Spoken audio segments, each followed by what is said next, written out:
الحمد لله الذي نحمده ونستعينه ونستغفره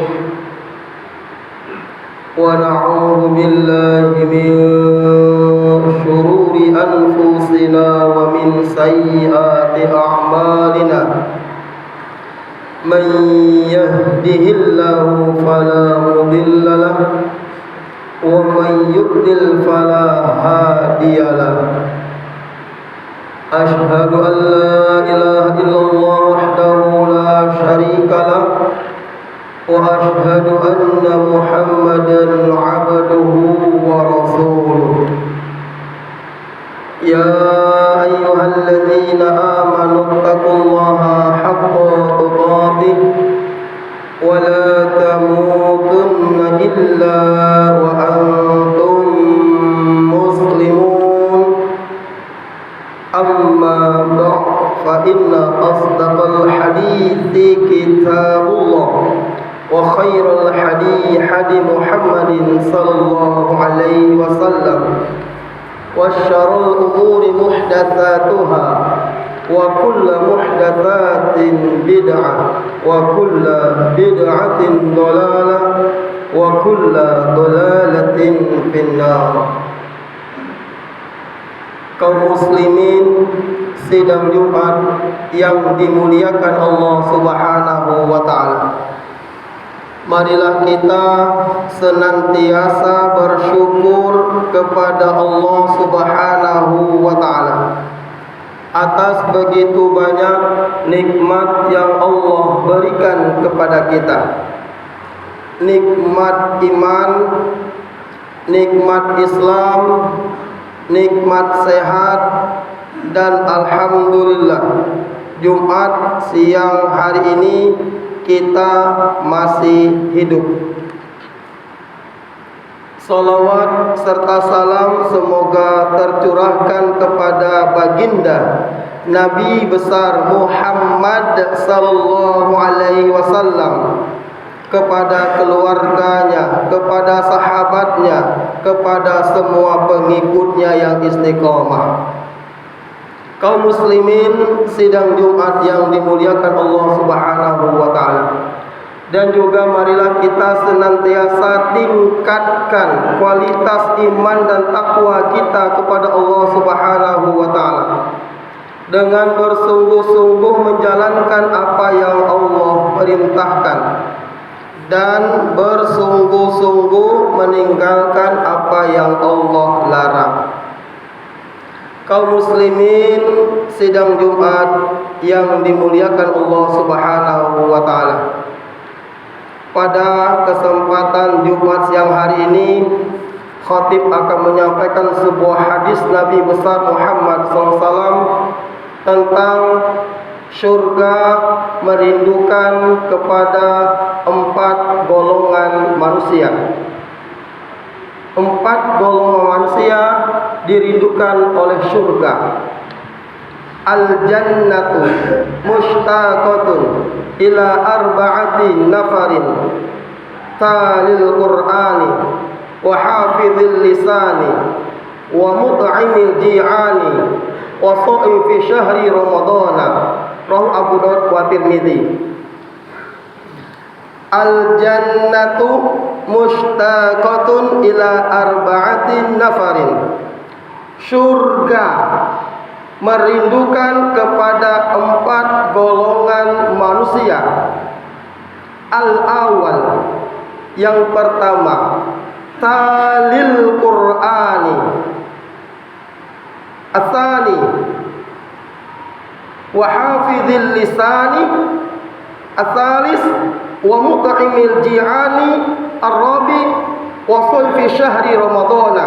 Yang pertama, talil qur'ani, orang yang senantiasa membaca Al-Quran. Istilah talil tilawah beda dengan qari, iqra.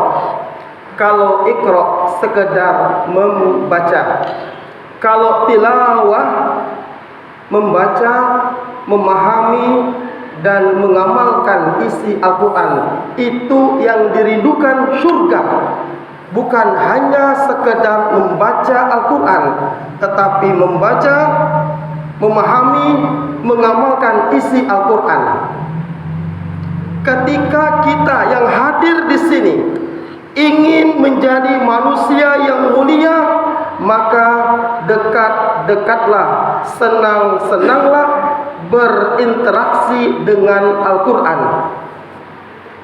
Kita ketahui bersama, bulan Ramadan itu jamaah sekalian, itu mulia karena pada bulan Ramadan diturunkannya Al-Quran, sehingga bulan Ramadan jadi mulia. Syahrul Ramadan alladzi unzila fihi al-Quran hudan linnas wa bayyinatin minal huda wal furqan. Pada bulan Ramadan diturunkan Al-Quran, hudan linnas, petunjuk bagi manusia, wa bayyinatin minal huda, penjelasan tentang petunjuk itu, wal furqan, dan pembeda. Jadi siapapun yang ingin mulia, senang-senanglah membuka, membaca, memahami, mengamalkan isi Al-Quran. Bahkan orang tua rela berpisah dari anaknya karena anaknya masuk pondok pesantren belajar Al-Quran. Rela orang tua berpisah dari anaknya, bertahun-tahun tidak jumpa dengan anaknya, rasa rindu dia tahan, rasa kangen dia tahan, demi anaknya masuk pondok pesantren menghafal Al-Quran. Karena orang tuanya paham, ketika seseorang anak ingin mulia, maka dekatkan anak kita dengan Al-Quran. Insya Allah anak kita mulia. Jangan sampai jamaah sekalian, kita selaku orang tua menjadi orang tua yang zalim, yang durhaka kepada anak kita karena kita begitu sibuk bekerja mencari uang, tetapi mengabaikan pendidikan Al-Quran kepada anak kita. Maka siapapun yang ingin mulia, senang-senang membaca Al-Quran, insya Allah menjadi mulia. Orang yang dekat dengan Al-Quran senantiasa tanda tangannya mulia, baik. Orang yang dekat dengan Al-Quran, matanya melihat sesuai petunjuk Al-Quran. Orang yang dekat dengan Al-Quran, lisannya berbicara sesuai dengan Al-Quran. Orang yang dekat dengan Al-Quran tidak akan mungkin korupsi, apalagi sampai ratusan juta, miliaran rupiah, bahkan triliun. Itu manusia yang jauh dari Al-Quran. Karena emang ketika manusia jauh dari Al-Quran, tumbuh sifat rakus dengan dunia. Ini telah digambarkan di zaman Rasulullah SAW. Manusia tidak akan pernah puas dengan dunia. Dikasih satu gunung emas, ingin gunung emas yang kedua. Dikasih yang kedua, ingin yang ketiga. Dia akan puas ketika mulutnya tersumpal dengan tanah, terbungkus dengan kain kafan, baru dia akan puas dengan dunia. Alhaakumut takatsur, bermegah-megahan telah melahirkan kamu hatta zurtumul maqabir, sampai kau masuk ke dalam kubur baru kau akan puas dengan dunia.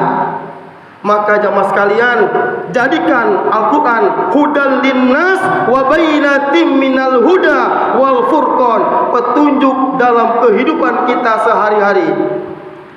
Asani, yang kedua, yang menjadikan surga, wa hafizil lisani, menjaga lisan.